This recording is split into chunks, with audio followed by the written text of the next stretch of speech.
Hey, Slater Crusaders, America's the greatest country in the world. Thank you for being here. Today's special is called Cops Under Fire. Why would anyone be a police officer today? As the George Floyd verdict was being read, in South Carolina, police were called to a disturbance.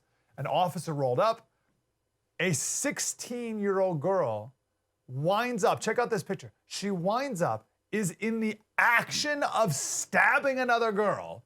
The officer fires 4 times and kills the girl with a knife, the one in the black. And now he's racist and his life's gonna be ruined. What's an officer to do? What's an officer to do in that moment, that split-second moment?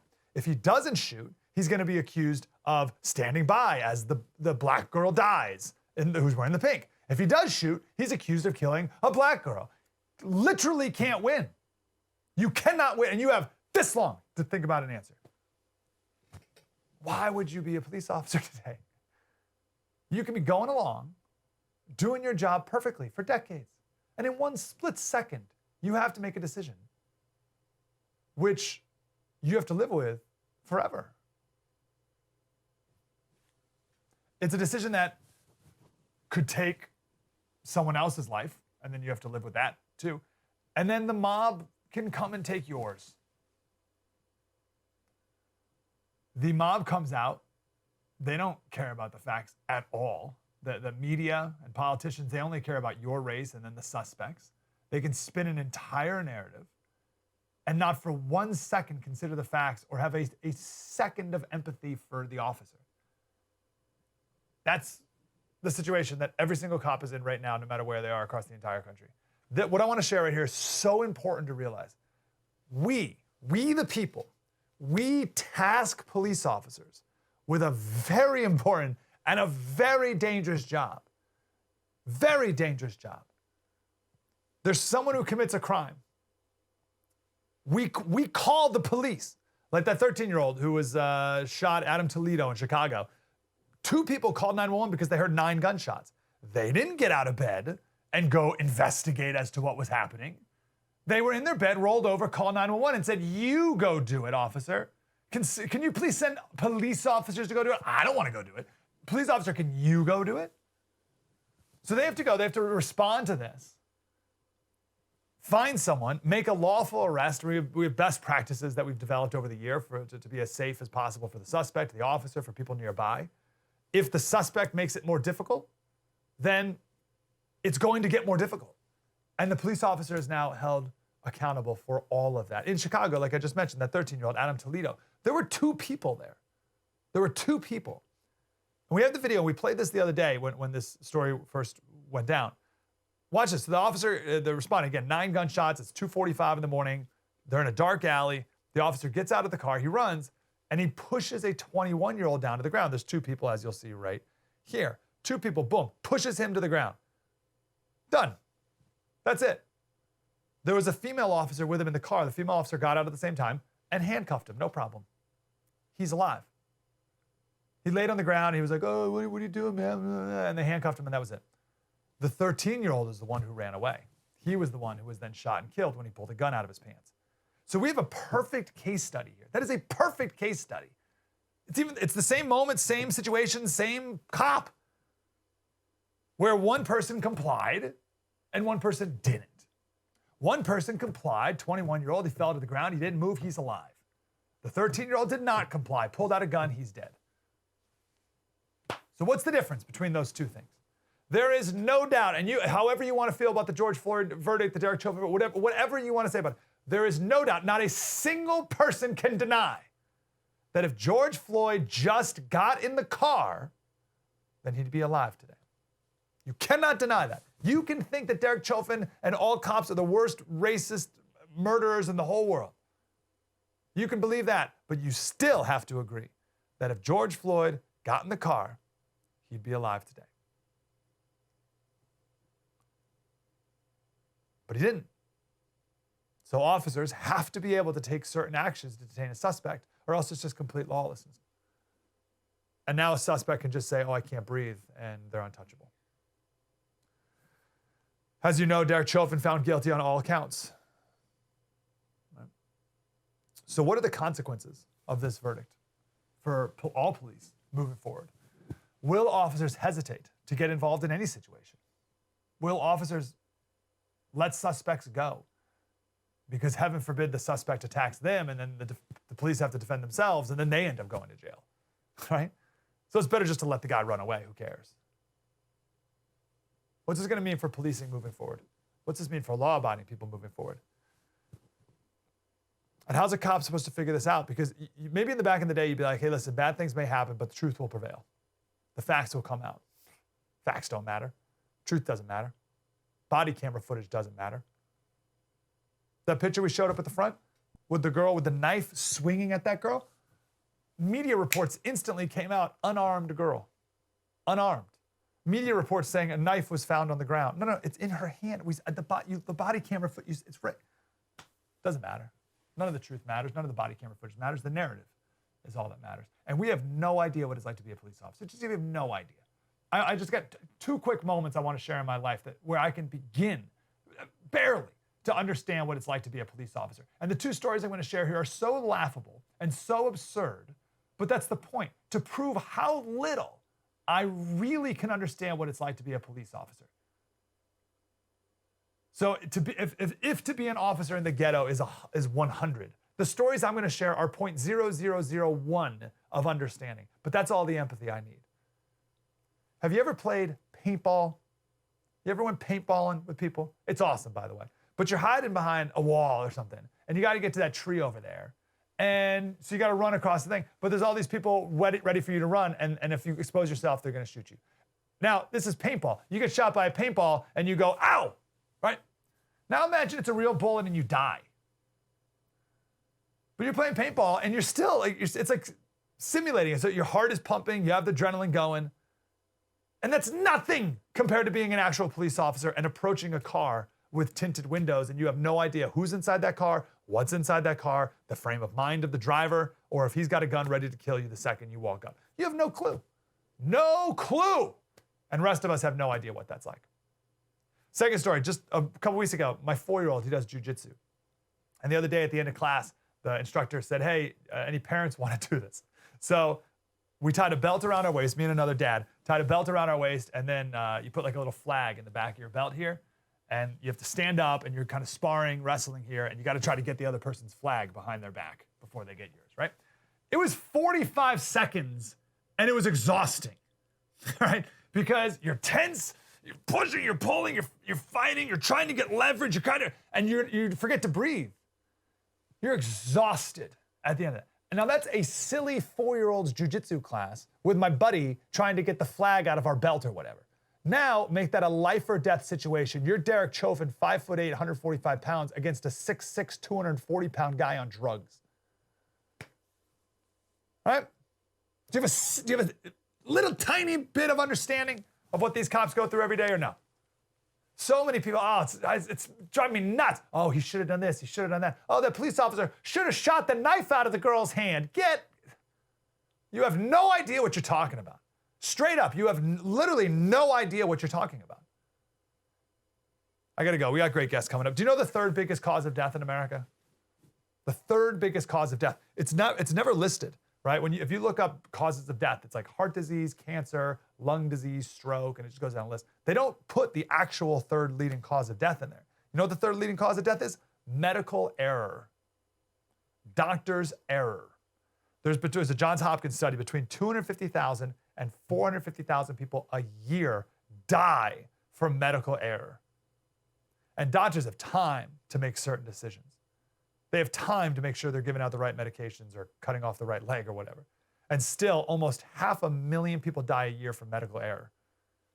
Police have no time to make certain decisions. And their lives are on the line too. And people think they could do better. On today's special, we're going to talk to a former NYPD detective, talk to a former officer from the National Police Association, and we're going to wrap up with Sheriff David Clarke. And hopefully we can all get a dose of empathy for the people who we task with keeping us safe, and we can get a bit of appreciation for the risks that they take every single day that the rest of us, at least I, have no idea what it's like. If we don't take this appreciation, if we don't have this appreciation, then one day they may just stop doing it. Cops Under Fire, coming up next.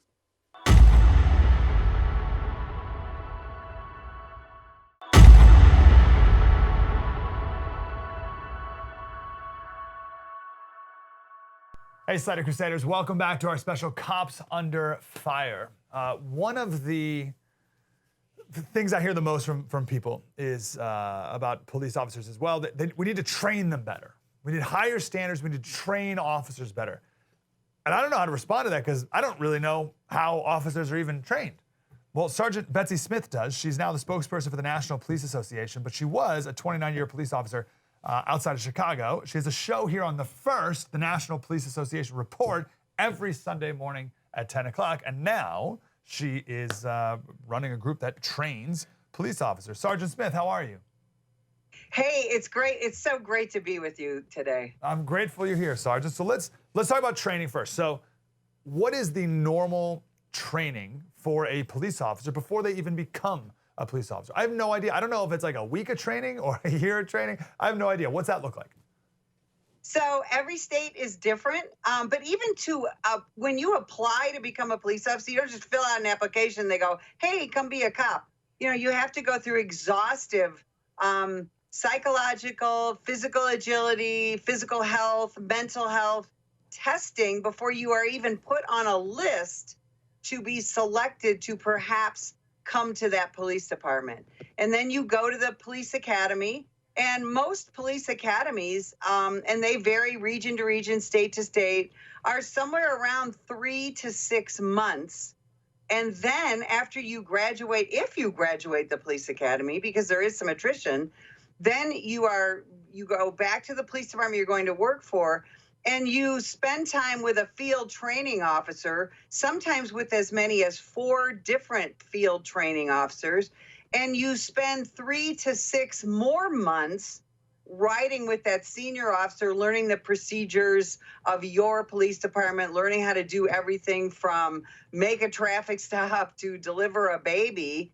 And then you are out on your own, usually in a single vehicle, on patrol, but you're on probation for another perhaps year or 18 months where you can be fired for any reason. So it's not that simple to become an American police officer. What about the training that goes on continually throughout an officer's life?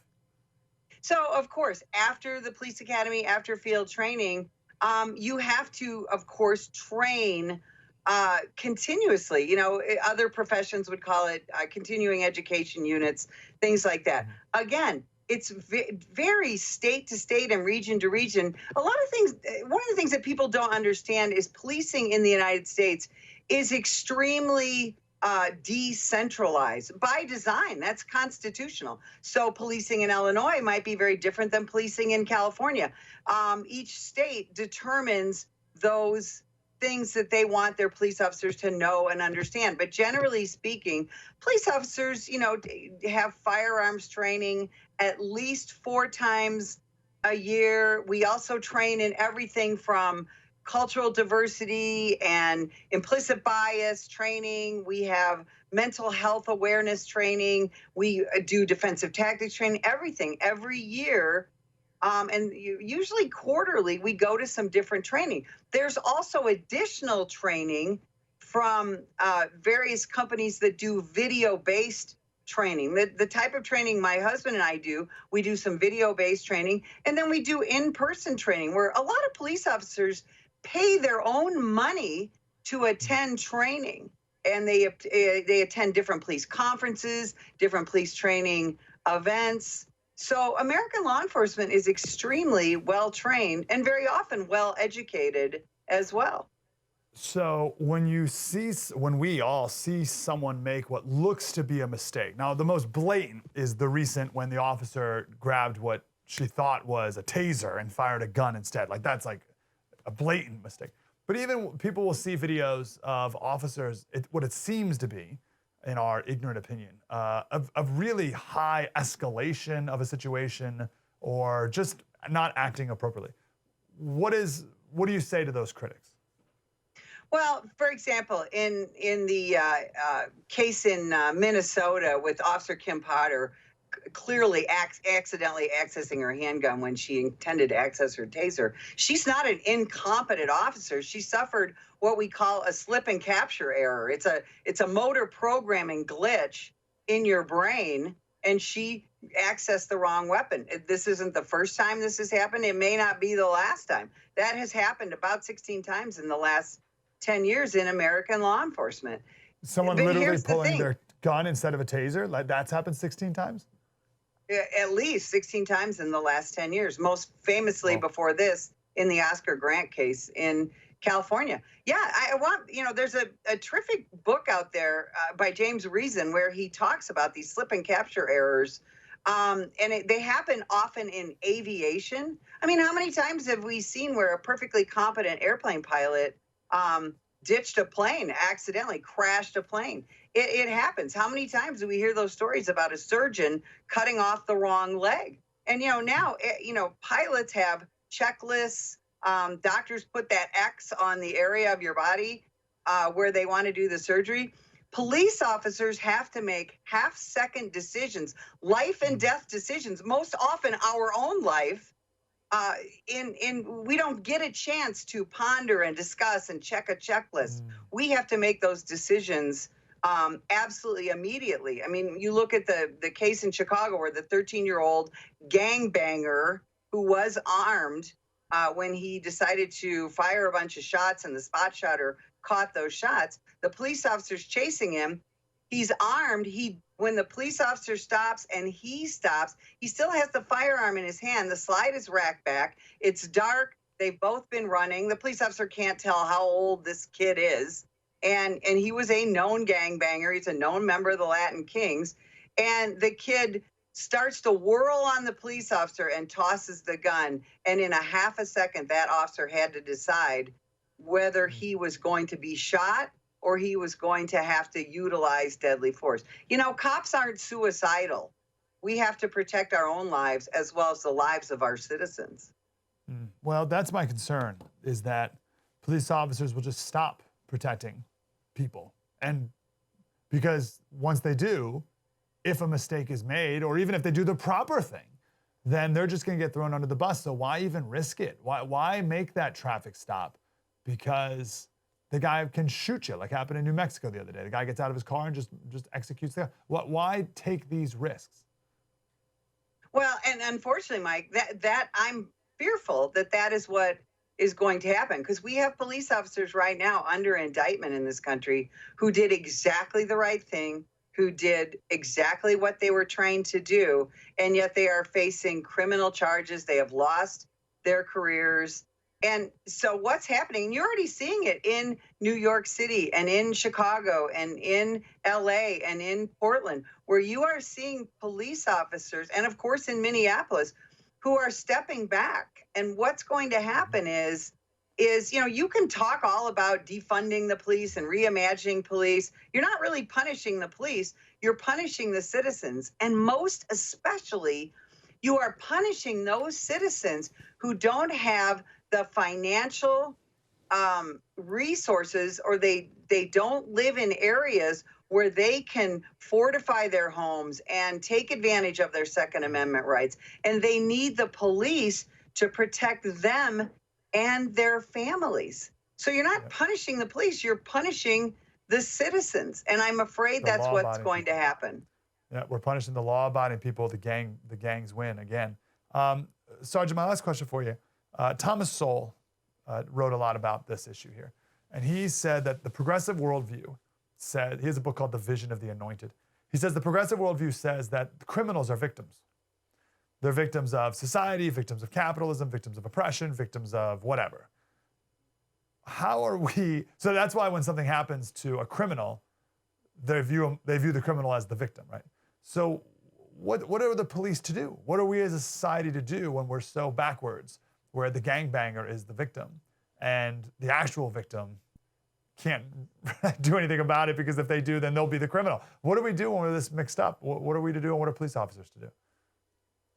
Well, police officers need strong police leadership to speak up on our behalf, and that's what we're trying to do at the National Police Association, is we're trying to speak on behalf of American law enforcement. But we also need those police chiefs and sheriffs. And there are some police chiefs and a lot of sheriffs in this country who are speaking up on behalf of American law enforcement, because let's not forget that it's not the police versus the citizen.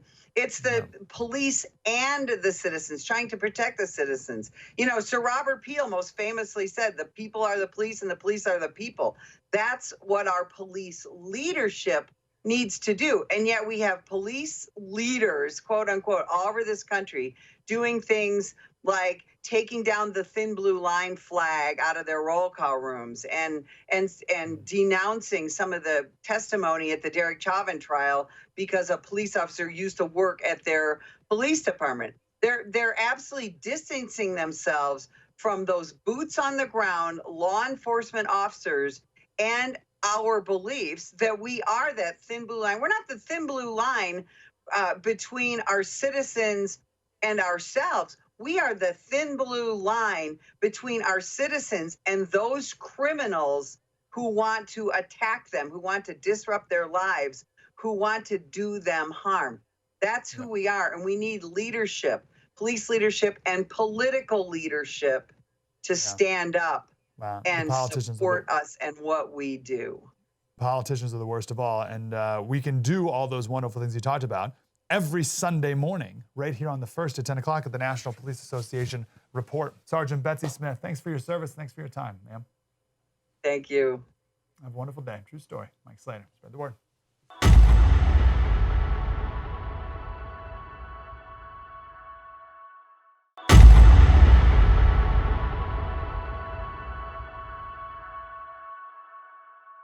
Hey, Slater Crusaders, welcome back to our special Cops Under Fire. I want to introduce our next guest first with this video that was just released the other day of a stop in New York. Again, there's no such thing as a routine traffic stop. And the thing I got away from this clip is how quickly things can happen and how when you're approaching a car, you have no idea. If you're a police officer, you have no idea what's going on inside that car, what the state of mind of that person in the car is, and what they're going to do next. Here's the video.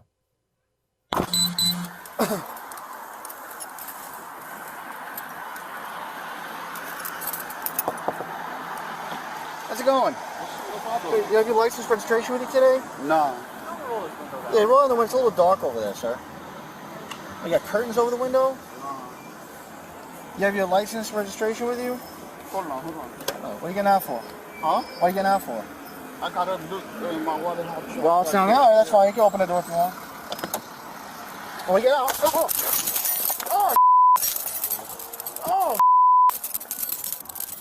Oh.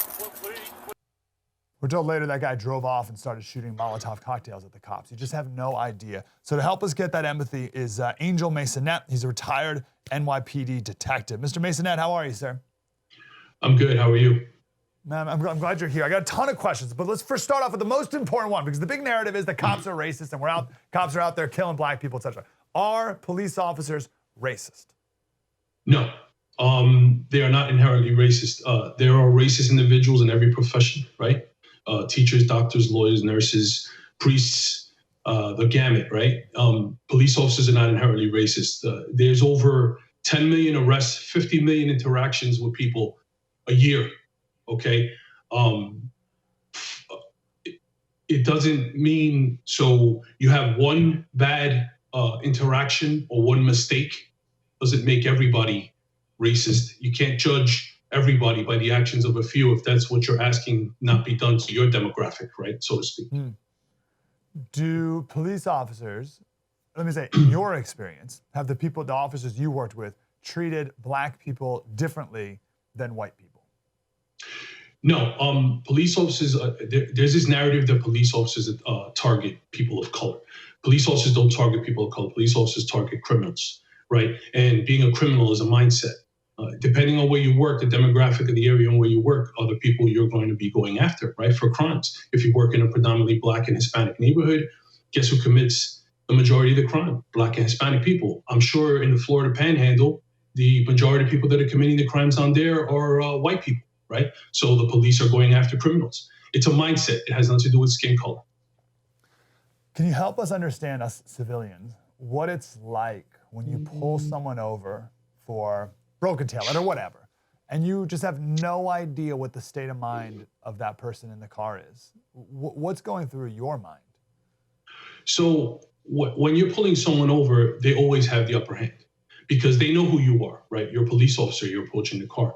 When I approach a vehicle, I have no idea who's in that vehicle. I have no idea who. I could run the plate and it could come back to somebody. A lot of times individuals drive cars registered to their mothers, right? So it could be registered to a 70-year-old woman. I'm approaching that vehicle. I don't know who's driving the car. I don't know who's in that vehicle, who else is in the vehicle. In that car stop that we just showed, the windows were dark. It appears the individual was living out of the car. He had curtains over the windows. So the upper hand is always the driver, right? Because they know who we are. We have no idea who you are. So when you're approaching a vehicle, you have to approach it like you're going to get into something. You don't treat every car stop as a felony car stop, so to speak, but you approach every car stop like it could go wrong and you could be in a fight for your life. Or else what? What happens if we didn't do that? So if we didn't, so we have this mayor in Brooklyn Center, right? He's saying that police officers shouldn't be armed all the time when they're doing car stops. I mean, it's ridiculous, right? We saw the New Mexico state trooper who was killed in February. They just released the video of him getting executed for all intents and purposes on a car stop. It could go wrong in a flash, right? The individual, I mean, we just saw this car stop. He threw a Molotov cocktail, right? Or he threw bleach at the officer.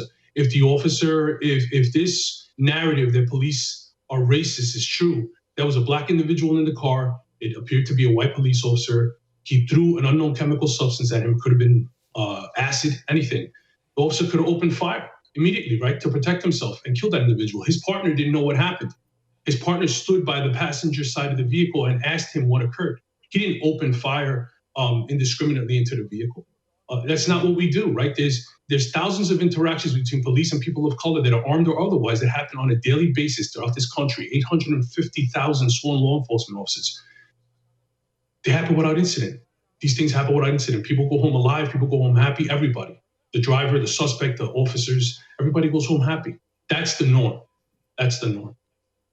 Why do you think then our media is picking up on the cases where that are not normal? So this rhetoric started it really came to a head in 2014 when detectives Lou and Ramos were executed in New York City, sitting in their vehicle by an individual who had pledged allegiance to Black Lives Matter. He came up from Baltimore, said he was going to put wings on pigs, right? Referring to the police officers. These two officers were executed a few weeks before that. Black Lives Matter was having a demonstration in the city, and they were chanting, "What do we want dead cops? When do we want them now?" This all started right there. So you have these two officers that were executed. Then in 2016, you had the officers in Dallas, right? There were 5 officers killed. The NFL, the Dallas Cowboys specifically, wanted to put a sticker on their helmet recognizing the sacrifice that these officers made in Dallas. The NFL wouldn't allow it. Now with this whole woke culture, right? Woke culture, they are having protests. They're kneeling for the anthem, which is a whole separate issue. They're having these protests before the games, during the games, after the games, wearing T-shirts, pushing this false narrative that there was an individual who was sleeping in her bed that was killed by police that wasn't sleeping in her bed. It's just, so they grab onto the hot topic, right? And they push this narrative because they want to get viewership. They want to get clicks on their social media. They want to get attention to their whatever news outlet they work for. And the bad stories sell, the good stories don't. And it's tearing our country apart.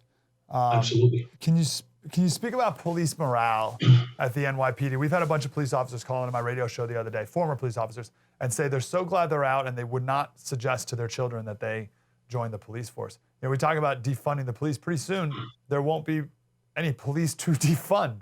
What's the morale like at the NYPD? So the morale is at an all-time low, right? Obviously because, so let's talk about the oxymoron of defunding the police, right? If you defund the police, it's going to take money from training, specialized units like gang intervention units, interdiction units, gun suppression units, sex victims, right, sex crimes, and the very people that are going to suffer from defunding the police are the Black and brown people in the Black and brown communities that police spend the majority of their time patrolling and protecting from other Black and brown criminals.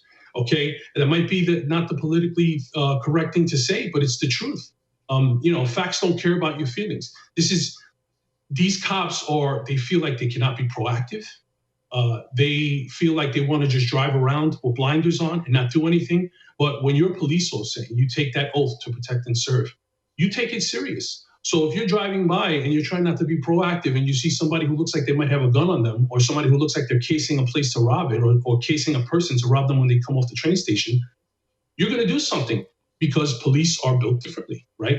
And I'm with you, officer, but when you do now, and something goes haywire, right? Something goes crazy, then your life can be ruined. Let's take Adam Toledo, okay? The 13-year-old boy in Chicago, right? Mm-hmm. We've got, the other day we went through the whole case and we played the body cam footage and everything. The media absolutely is going to destroy this officer's life. He'll be completely thrown under the bus by the mayor, by the police chief. The mayor of Chicago comes out and says, well, maybe we should stop doing chases on foot. So we should just stop running after criminals. Like, if you're a police officer, how could you still take those risks knowing that everyone will throw you under the bus? So in your mind, you say that you can't, right? You say I can't take this risk. I have my family, I have this, I have, whatever reasons you have. But at the end of the day, if you're still out there and you took an oath to serve and protect, as corny as it may sound, you do it, regardless of what might lie on the other side of the consequences. The dangerous part is that police officers are worried about what's going to happen after the fact more than they're worried about what's going to happen during the interaction. And that makes them put their guard down or afraid to go hands-on a suspect who needs to get checked, right? And who you need to get physical with and who you need to grab and control. And that's where the inherent danger is, right? Because police officers are second-guessing themselves and they're worried more about what's going to happen after the fact, and they could end up losing their lives. Absolutely. That's absolutely going to happen. Officer, have you ever feared for your life while on duty? Absolutely. I was a patrol cop for 12 years before I became a detective. I worked in the 48th precinct in the Bronx. I did 8 years of midnight tours. I was in 2 shootings. My first shooting, I was on the street 11 months. I feared for my life. My dispatcher saved my life. He calmed me down because I was screaming like a 4-year-old girl as I was getting shot at.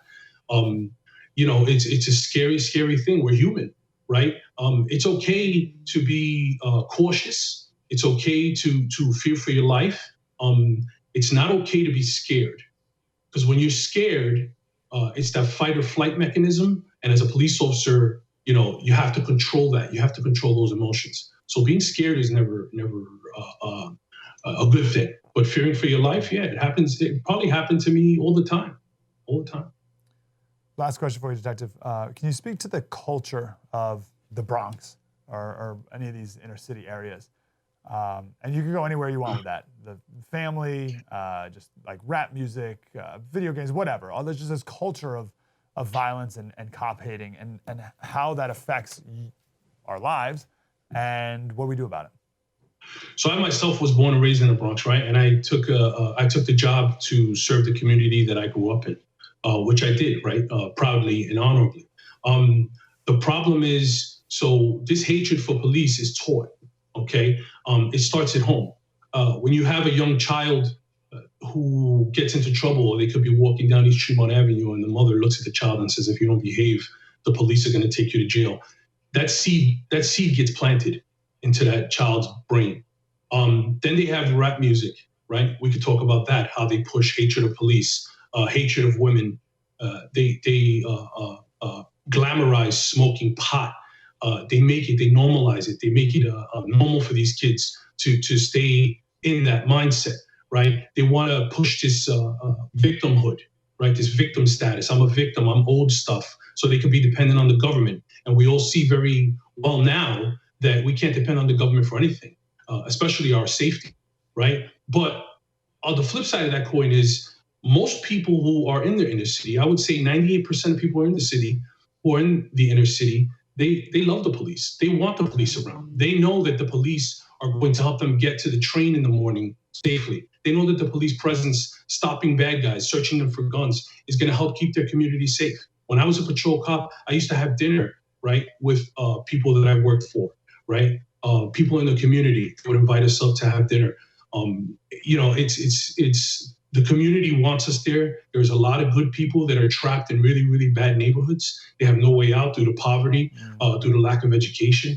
Okay, so I don't want to say that the Bronx hates their police. I think it's the opposite. I would say that 98% of the people in the Bronx love their police.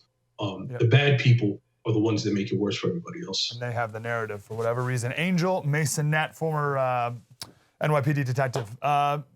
Mr. MAYSONET, we'll talk again, I know. I appreciate your service. I appreciate you. Thank you so much. Thank you, sir. That is such a good point at the end there. It's the 2% who hate the cops, but they have the narrative. And they're controlling the narrative, and it's going to result in the criminals winning. Amazing. Let's not let that happen. True story. Mike Slater, spread the word.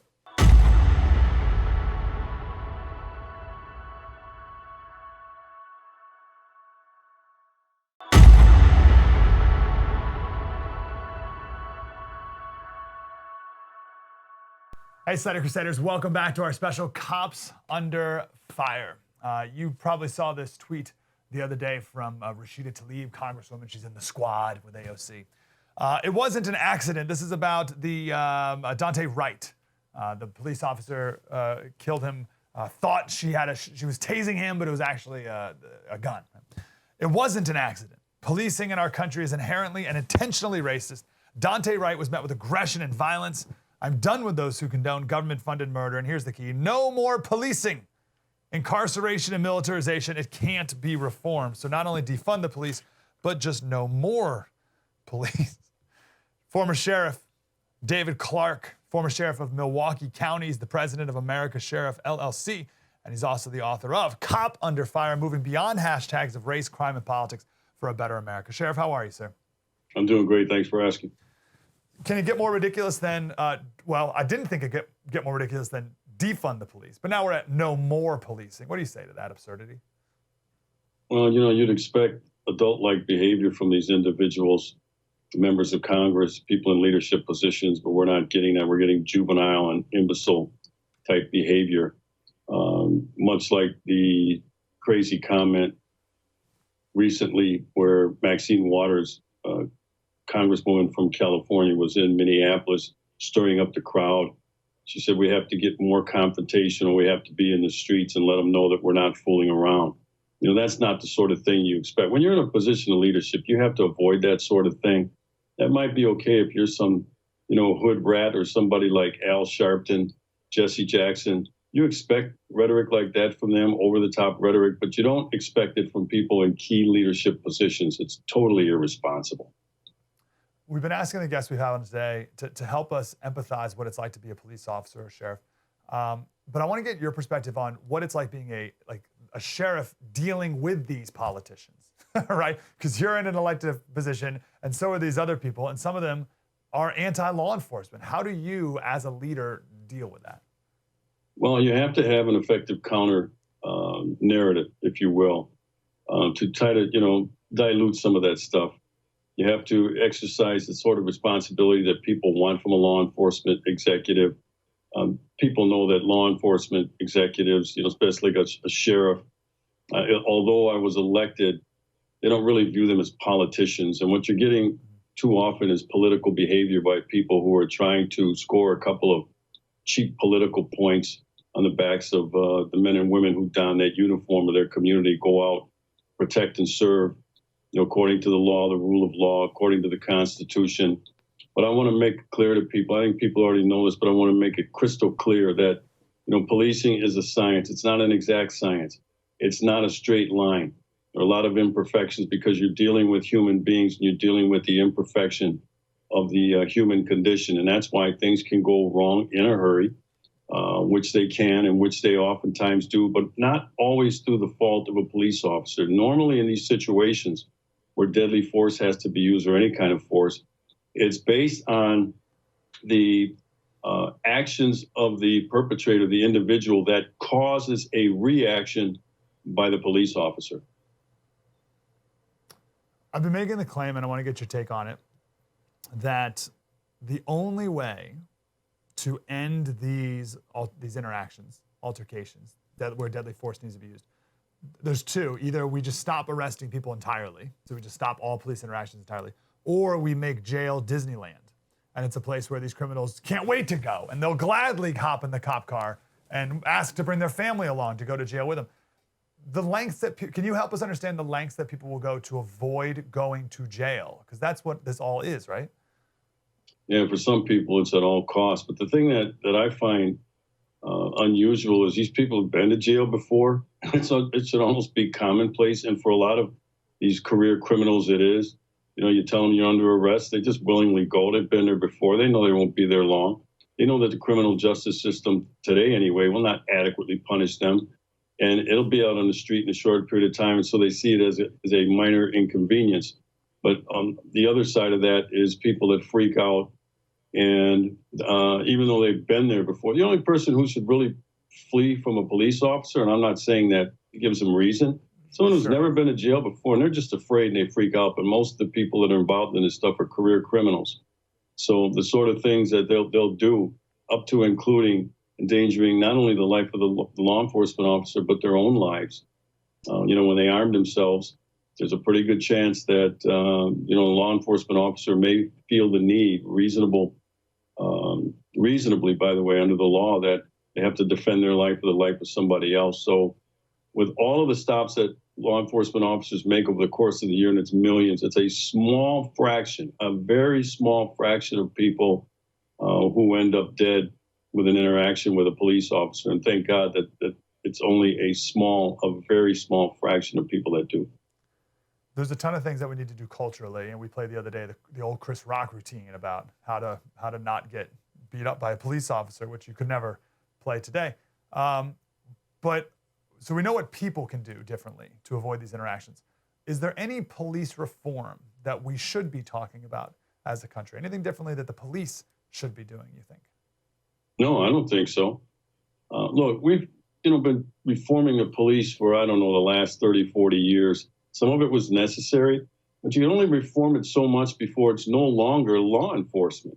And I think we're at that tipping point right now. So to continue to run to reform when really, if you look at the behavior of the criminal element, if you look at the conditions in some of these, the American ghetto and some of these urban centers, you know, you have all these urban pathologies, you have fatherless homes, you have school failure, you have kids having, young men having kids out of wedlock at a very early age, 15, 16 years old, fathering children that they're not going to take care of.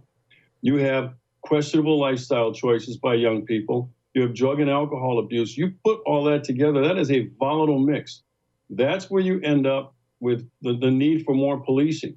So really what needs to be reformed, I've been saying this over and over and over again, you're not going to be able to reform the police anymore and still have it be policing. What needs to be reformed is the American ghetto. We need a change in culture, a change in behavior by people.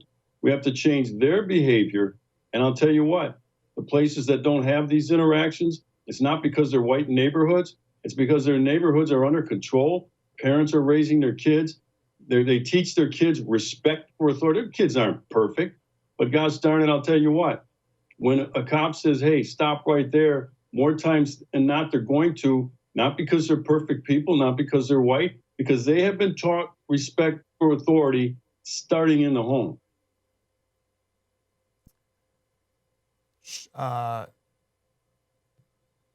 Thomas Sowell talks about, in Vision of the Anointed, talks about how progressives view criminals as victims.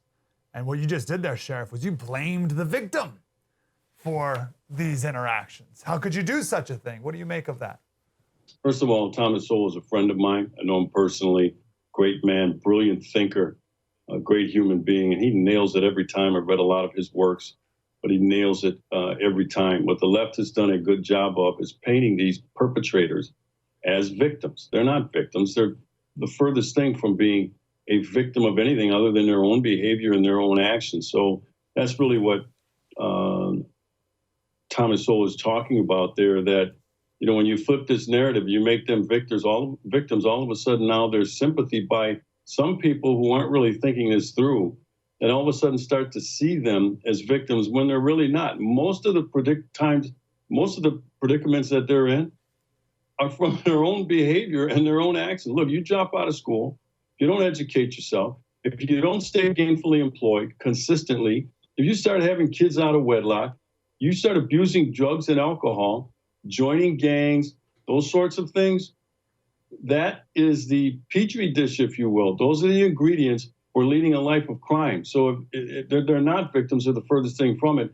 They need to be treated, look, within the rule of law, but they need to be treated like perpetrators, criminals. That's why I call them career criminals. It's what they do for a living. I appreciate you striking the root there, Sheriff. Let me ask you this. I don't want to get too much on the Derek Chauvin trial, but I'm reading the jury instructions. We did this on the show the other day. We read through the jury instructions. And on page 9, after it details all the specific charges and definitions of all the charges and whatever, it says, no crime is committed if a police officer's actions were justified by the police officer's use of reasonable force in the line of duty in effecting a lawful arrest or preventing an escape from custody. The defendant is not guilty of a crime if he uses force as authorized by law. As you've seen it, and I don't know how much you've been following the specifics of the trial, was what Derek Chauvin did a reasonable use of force in the line of duty? Yeah, well, before I answer that, let me go back to what I said earlier about, policing is a science, but it's not an exact science, and it doesn't happen on a straight line. A lot of things go into decisions that officers make, but it's a very volatile situation. It's a very dynamic environment out there. Oftentimes when these things happen, like the Chauvin and George Floyd interaction, these are happening under circumstances that are tense, they're uncertain, and they're rapidly evolving. Split-second decisions have to be made. It's easy after the fact to second guess. Why didn't the cop do this? Why didn't the cop do that? What I do is I say, why didn't the perpetrator do this? Why didn't the perpetrator do that? Because like I said before, it's usually the actions of the suspect or the perpetrator that causes the police to have to do certain things. So unless you're in that situation, which most people aren't, and I get that, but law enforcement officers understand everything that I'm saying. Yeah, these sometimes in an imperfect world, bad things happen, bad outcomes happen, but not through the fault necessarily of the law enforcement officer. But the Supreme Court has weighed in on this, and they're very clear with the use of force. They understand these dynamic environments in these rulings. And basically, they say in some of these rulings, you can't judge a police officer's actions through the lens of 20/20 hindsight, because that's easy to do. When people sit back, they have time, frame by frame, they got time to think about it. That's not the real world for a law enforcement officer. They're processing stuff very fast, very quickly. And when you do that, sometimes bad outcomes happen. My last question for you, Sheriff, and obviously I agree with you on this, but I'm just imagining some progressive people watching this, and they're angry at you, Sheriff, because you're being so heartless. You're being so cold. You have no compassion for the perpetrators, the suspects. How can you treat them as like animals? You're not treating them like a fellow human being. What do you say to that? Yeah, I think they're right. Look, my compassion is with true crime. My compassion is with law-abiding society. I don't sugarcoat things, all right? I give people straight talk. I give them the unvarnished truth. They may not like it. They may not agree with it. That's fine. I realize I'm just one school of thought. But as a law enforcement officer, especially as an elected sheriff, I'm supposed to be on the side of law and order. I'm supposed to be on the side of law-abiding society. I'm supposed to be on the side of true victims of crime. Look, the perpetrators, the suspects, they have supporters out there. They have criminal defense attorneys. You have the ACLU. You have those sorts of things. They represent the criminals. Cops, sheriffs do not represent the criminal element. I'm glad you represented us, Sheriff. Cop Under Fire, Moving Beyond, hashtags of race, crime, and politics for a better America. You should go buy the book. And retired sheriff of Milwaukee County, president of American Sheriff LLC. Sheriff, I hope we can do it again, sir. My pleasure. Appreciate you. That's our special today. hopefully you have a new perspective, greater appreciation for our police officers. And my big takeaway is the speed at which it all happens and how easy it is to judge and think that we do way better under those circumstances. I don't think I would. True story. Mike Slater. Spread the word.